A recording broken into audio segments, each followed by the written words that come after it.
Então tá, vamos caminhar um pouco agora então, vamos para o quarto século. A igreja no quarto século. Agora nós estamos realmente avançando um pouco mais. A maioria das coisas que nós falamos até agora pegava sempre o segundo e o terceiro século meio junto. Agora nós vamos para o quarto século, que é um século em que vai mudar muita coisa. É um século em que ocorrem profundas transformações. E o próprio Império Romano estava passando por um momento de profunda transformação também. Num certo sentido, o Império Romano estava vivendo um momento de caos. Chegamos num momento em que havia 6 imperadores diferentes. 6 imperadores. No fim, acabou por prevalecendo um sujeito chamado Flávios Valérios Aurelius Constantinos, mais conhecido como Constantino. Esse Constantino, ele é um dos personagens mais importantes da história, não só da história da igreja, mas da história. Esse Constantino, ele acabou prevalecendo, acabou se tornando o único imperador. Primeiro ele se tornou imperador só do Ocidente, havia ainda um imperador no Oriente, depois ele acabou unificando o império completamente. E ele conseguiu prevalecer de uma maneira muito interessante. Ele ia enfrentar um inimigo dele, que era o Maxentius, que também estava querendo ser o único imperador, e aí haveria uma batalha no dia seguinte. E naquela noite, na véspera da batalha, ele teve uma visão, um sonho, em que ele viu no céu um símbolo, e uma voz disse para ele o seguinte: esse símbolo ele tinha as letras gregas Ki e Rho. Daqui a pouco eu vou mostrar o símbolo para vocês. E aí ele ouviu uma voz que disse assim: com este sinal vencerás. O que ele fez no dia seguinte, no dia da batalha? Ele acordou, botou a turma dele para trabalhar e colocou aquele símbolo em todos os escudos, em todas as bandeiras do exército dele. E aí, na famosa batalha da Ponte Milvio, é o nome da ponte onde a batalha ocorreu, nessa batalha ele realmente prevaleceu contra um exército muito maior do que o dele. E aí ele atribuiu essa vitória à visão que ele teve. Em 313, ele entrou em acordo com e aí ele se tornou o imperador único do Ocidente. Em 313, um ano muito importante na história da igreja, em 313 ele entrou em acordo com o imperador do Oriente, que era o Galério, para que cessassem as perseguições aos cristãos. Depois nós vamos ver aquele símbolo ali, esse símbolo é chamado de Labarum. E esse símbolo das letras Ki e Rho são as 2 primeiras letras de Cristo. Então ele atribuiu aquela vitória a Cristo. E aí por isso então ele começou a favorecer os cristãos. E aí ele entrou em acordo com o Galério para que cessassem as perseguições aos cristãos, e em 313 então foi publicado o Edito de Milão, o famoso Edito de Milão, que é o que define o fim das perseguições. Na verdade, no Oriente ainda continuou havendo perseguição, tá?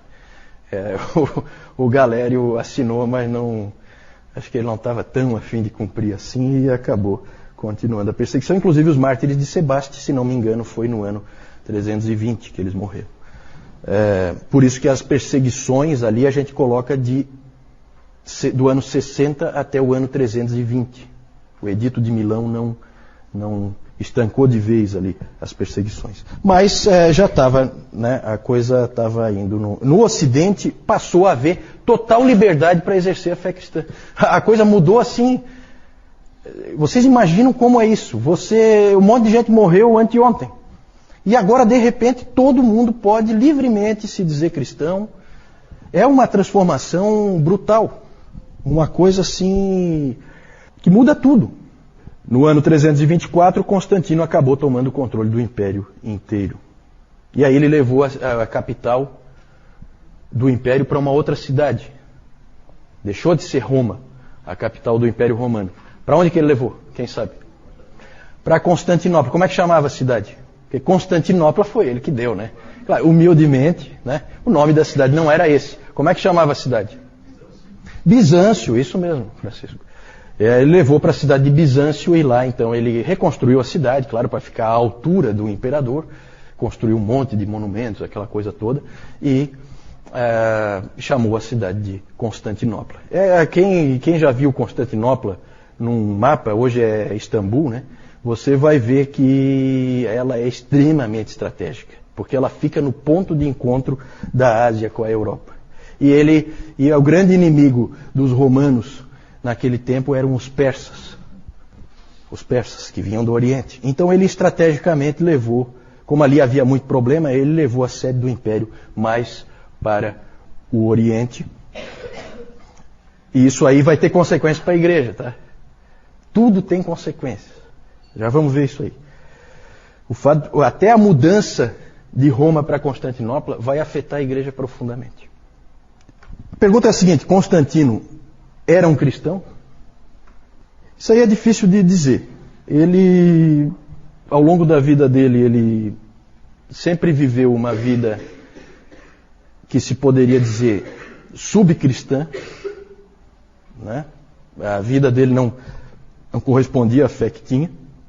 Evidentemente que ele não era disciplinado como o povo comum, porque ele era o imperador e todo mundo era grato a ele. E aí nós vamos ter figuras como esse Eusébio de Cesareia,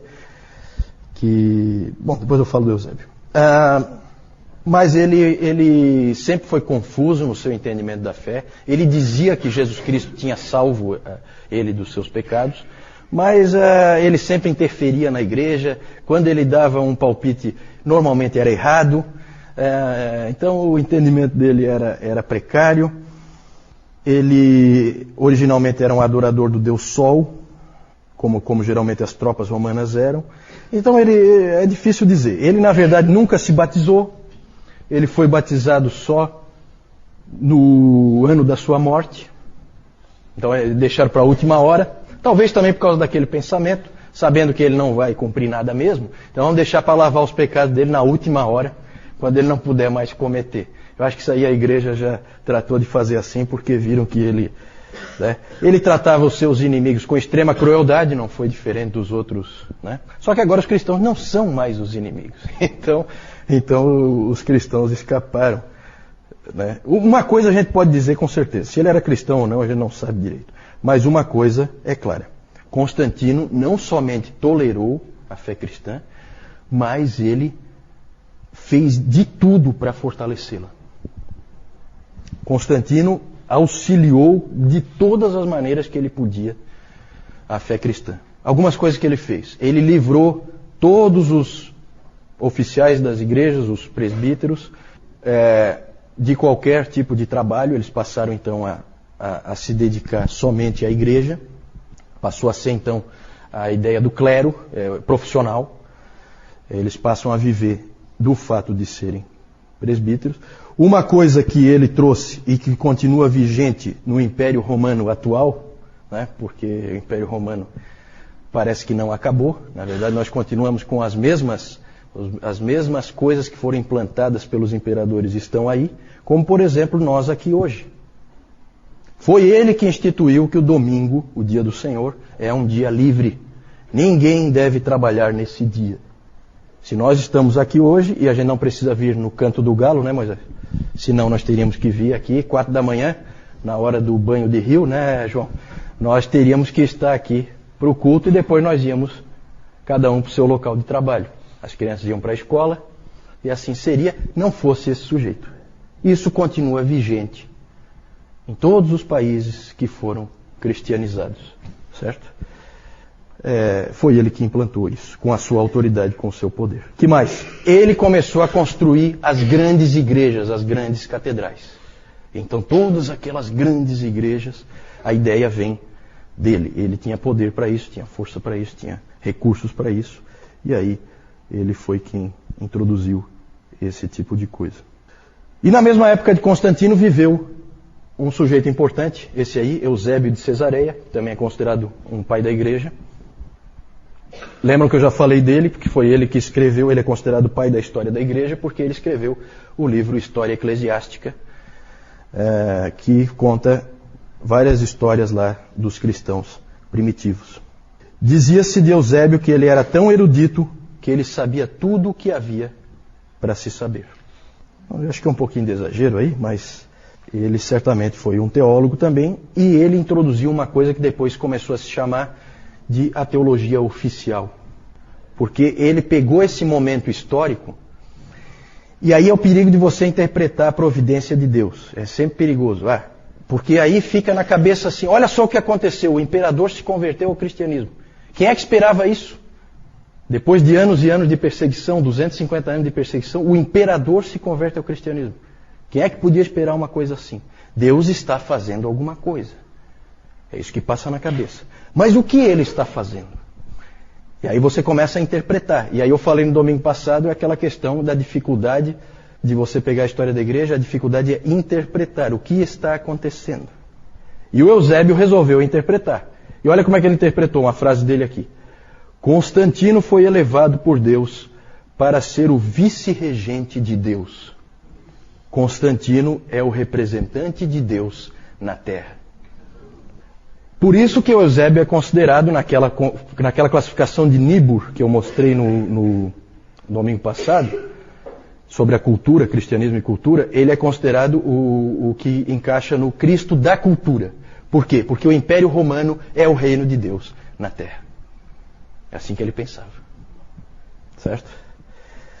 Isso aí tem uma série de reflexos, tá? Claro que toda essa ideia, toda essa noção vai ser fortemente atacada depois por Agostinho no Cidade de Deus, no livro dele. Essa ideia de que é o reino de Deus na Terra, que é o Império Romano. Não, isso aí tudo ele vai derrubar. Mas o Eusébio veio com essa ideia aí. E aí, com Constantino, começa uma nova era na história da igreja que vai durar 1000 anos. A era de Constantino. Toda a influência dele vai se fazer sentir ao longo desse tempo. Começam a ocorrer coisas positivas. Na verdade, os valores cristãos começam a prevalecer no império. Aquela história de você jogar o filho fora, crime. Opa, não. Agora o império é cristão. Não existe, isso aí acabou. Jogar o filho ali na calçada, de jeito nenhum.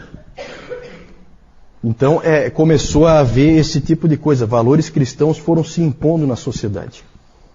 O domingo foi estabelecido como um dia livre, em que deveria haver dedicação para o Senhor.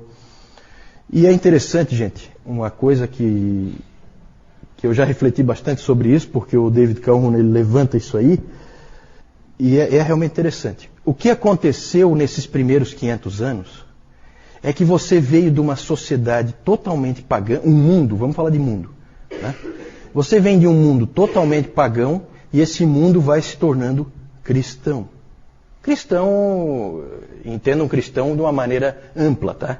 Quando a gente fala cristão, não é cristão nascido de novo. Não. Cristão de uma maneira ampla, certo? Cristo como o rei, essa visão. Você tem isso acontecendo, vem do paganismo para o cristianismo. Dali para frente tudo é cristão.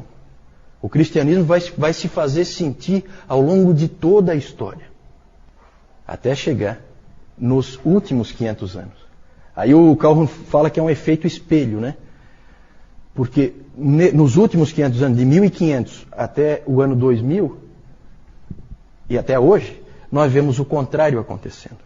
O mundo passa depois de 1000 anos, o mundo passa a progressivamente deixar de ser cristão e passa a voltar a ser pagão. Nós estamos vivendo isso hoje. Será que é à toa que você hoje tem o aborto defendido livremente? O homossexualismo voltando com tudo? Não que não houvesse perversões sexuais ao longo desse tempo todo. Claro que sim. Mas tinha que ser uma coisa de alcova, escondida. Hoje não, hoje é bonito. Bonito. A pornografia está aí. Então por quê? Porque nós estamos voltando ao paganismo. Interessante, essa é uma reflexão interessante para você fazer com calma. É uma coisa que impressiona na história da igreja. O tempo em que a gente vive é um tempo muito diferente de outros tempos da história da igreja, em alguns aspectos. Muitas consequências negativas também da conversão, entre aspas, de Constantino. O Peter Brown, ele usa uma expressão em que ele fala da conversão do cristianismo. Que não é o império que se converte ao cristianismo, é o cristianismo que se converte ao império. Certo? Então o cristianismo perdeu alguma coisa aí. E um historiador disse, aí para a gente entender um pouco mais, né? Porque a gente vai começando a ver agora o quê? A gente vai começando a ver a igreja cada vez mais buscando o quê? Riquezas, luxo, glória, poder. Foi sempre assim? Começou assim? Aquele grupo de pescadores que seguiam um carpinteiro? Não. Agora é o império. Agora o padrão é o padrão do imperador. As igrejas são feitas como palácios. Certo? Daqui a pouco nós vamos ver umas figuras aí que mostram já essa situação. E, na verdade, nós vemos que um historiador disse o seguinte, eu acho que também é uma frase interessante para a gente refletir. Ele fala assim: a Igreja Católica Romana é o fantasma do Império Romano. O Império Romano acabou, mas no catolicismo romano você tem todos aqueles elementos ali sobrevivendo, né, numa coisa assim meio fantasma mesmo. Né? Mas tudo ali vai se construindo. Outras consequências, por exemplo, aí eu não sei, alguns vão dizer que foi ótima, isso que eu vou falar agora, que foi uma coisa ótima, e outros vão dizer que foi péssima. O quê? Conversões em massa. Por que será? Gente, agora ser cristão é fácil e é extremamente vantajoso. Exatamente. Agora é maravilhoso ser cristão. Então você tem centenas de milhares de conversões ao cristianismo, como nunca se viu. Impressionante. O que é um imperador, né? O imperador é um grande evangelista de massas, né? Gente, essa coisa assim de evangelismo em massa tem que tomar cuidado, porque há conversões e conversões, né? Tem que tomar um pouquinho de cuidado. E é claro que depois de Constantino surge uma coisa que antes não existia. Existiam heresias, existiam gente que entendia as coisas erradas, mas não existia uma coisa chamada nominalismo. O que é nominalismo? Cristão nominal, cristão só de nome, que não tem compromisso nenhum com Cristo, não tem compromisso nenhum com a fé cristã. Mas vai à igreja todo domingo, certo? E vai sempre prestar aquela reverência verbal a um Deus que na verdade ele não adora, ele não está nem aí, porque para ele é interessante. E aí a gente vê de novo o fantasma do Império Romano, né, no que a gente vê normalmente no catolicismo romano. Pode seguir aí? Eu não vou gastar tempo aqui, mas eu acho que a gente não pode deixar de falar, para a gente não passar a ideia de que a igreja só existia no Império Romano. Tá? A igreja fora do Império, no quarto século, o que nós temos ali? Na Ásia, o centro da igreja, a igreja mais forte na Ásia, está na Pérsia. Existia uma igreja forte, fora do Império Romano, lá na Pérsia. Essa igreja passou a ser perseguida violentamente aí no quarto século. É interessante porque no que cessou a perseguição no Império Romano, começou na Pérsia. Talvez até pela própria cristianização do Império Romano, os persas que eram inimigos dos romanos podem ter feito essa associação de que cristãos são romanos e, portanto, são nossos inimigos.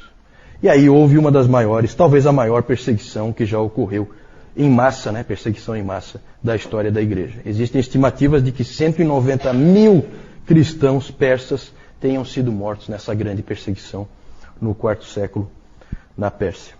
Isso é bem mais do que todos os mortos nos 250 anos de perseguição no Império Romano.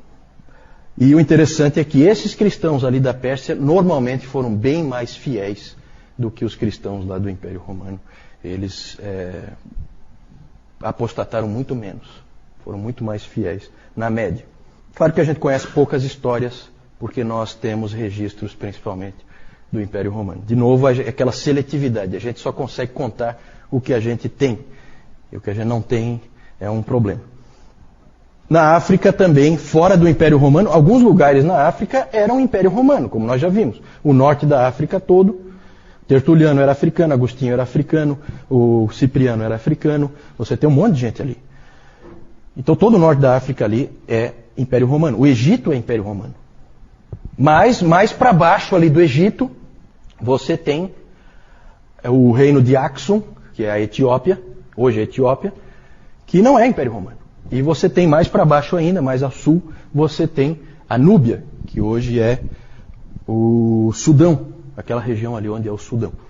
esses países aí foram cristianizados. São histórias interessantes, a gente não tem tempo para ficar vendo, né? Mas é muito bacana. A Etiópia, a igreja etíope, devia a sua origem ao que eles chamavam de os 9 santos. Os 9 santos são 9 missionários que vieram da Síria. Então é bacana essa coisa mundial, né? 9 missionários da Síria vieram e evangelizaram um país inteiro, um reino inteiro, que é esse reino de Axum. A Núbia também foi, aí eu não sei exatamente quem é que alcançou, mas também havia cristianismo ali. Na Etiópia persiste essa igreja até hoje, é uma igreja separada, né? Ela tem uma história separada, ela é diferente. Na Pérsia também existe essa igreja. Vocês lembram na época da guerra do Iraque, que se dizia lá, vinha aquele Tariq Aziz, ele vinha fazer um pronunciamento e ele não era muçulmano, ele era cristão, certo? Só que ele não é um cristão evangélico ou católico ou nada disso, ele é cristão dessa igreja da Pérsia, lá do, sabe? É uma igreja completamente à parte, ela não passa pela história que nós passamos, então é diferente. A igreja na Núbia foi praticamente destruída, desapareceu, né? Ali houve principalmente perseguição da parte dos judeus. Volta só um pouquinho aí, eu só quero falar mais uma coisa. A ida de Constantino, eu falei antes que a ida de Constantino para Constantinopla, ele sai de Roma, leva o império, a sede do império para Constantinopla. Mais ou menos como o Juscelino, que levou a capital, que era Rio de Janeiro, levou para Brasília. Então aconteceu uma coisa parecida no Império Romano, só para comparar. E isso aí fez com que em Roma, que era a grande cidade, gerasse um vácuo de poder, né? Ali sempre foi a sede de poder e agora ficou assim. Tinha lá um sub-imperador, mas não era a mesma coisa. Ficou assim uma carência ali daquela cidade de poder, de ter ali alguém que fosse realmente poderoso. Adivinha quem que ocupa esse vácuo? O que vocês acham? Quem? O Papa, né? O Papa. Que aí o bispo ali, bispo é pouco, né? Bispo tem em toda a cidade. Isso é coisa pequena. Isso é coisa para qualquer um, né? Então começam a acontecer essas coisas interessantes aí, tudo tem uma explicação histórica. Pode passar? Só aqui rapidamente, esse aqui é o Lábarum, né? Aquele símbolo, aqui é um quadro evidentemente do Constantino, lá no cantinho está o Lábarum. Então ele vendo, com este sinal vencerás. Lá a batalha da Ponte Milvio, né? Como o artista simbolizou, com uma ajuda de anjos e tal. Tudo isso aí é só arte, né? Pode passar? Aí nós já vemos a influência, né, do Império sobre a Igreja, aquilo que o Peter Brown chamou de conversão do cristianismo. O cristianismo se convertendo a alguma outra coisa que não é cristianismo. A gente vê, por exemplo, como é que começa a ser a ceia, certo? Cálice de ouro, bandeja de ouro cravejada de pedras preciosas, certo? Olha só, né? Aqui esse símbolo aí, ó, da época, né? Você tem Jesus Cristo entregando uma chave para quem? Para Pedro, e entregando um estandarte para quem? Constantino, né? Teologia oficial. Um sarcófago de um cristão, certo? Quanto é que vocês acham que custa para você contratar um artista para fazer todo esse entalhe aqui, certo? Né? No teu leito de morte. Então começou essa coisa, luxo, pompa, riqueza, poder. Entrou na igreja. Vamos lá. Esse é o Eusébio de Cesareia, só, claro, simbolizado aí por uma figura. Vamos lá. Vamos falar agora, trocando alguma dúvida aí, nessa questão do quarto século? Não sei. A pergunta é se consta na batina dos padres esse símbolo ali, o Lábarum. Pode ser, eu até vou investigar isso aí. Pergunta interessante. Vamos ver. A pergunta da Jussara é sobre a Igreja Ortodoxa. Como é que, em que pé que está essa história de Igreja Ortodoxa, a Igreja Oriental, né? Na verdade, ainda é uma igreja única, mas começam a haver traços aí de problemas. A Igreja Oriental, ela é diferente, ela já tem características diferentes, culturalmente ela é diferente, mas aqui o próprio fato do imperador ir para Constantinopla, ou seja, ele ir para o Oriente, certo? Ainda mantém uma boa unidade, certo? Ainda não é o momento em que elas vão se separar. Na verdade, há um prestígio ao patriarca de Constantinopla pelo fato do imperador agora estar ali, na cidade dele, e não mais em Roma. Certo? Ele veio para o Oriente, né? Então, aí nós vamos falar bastante, tá, da Igreja Ortodoxa, né, um pouquinho mais para frente, tá?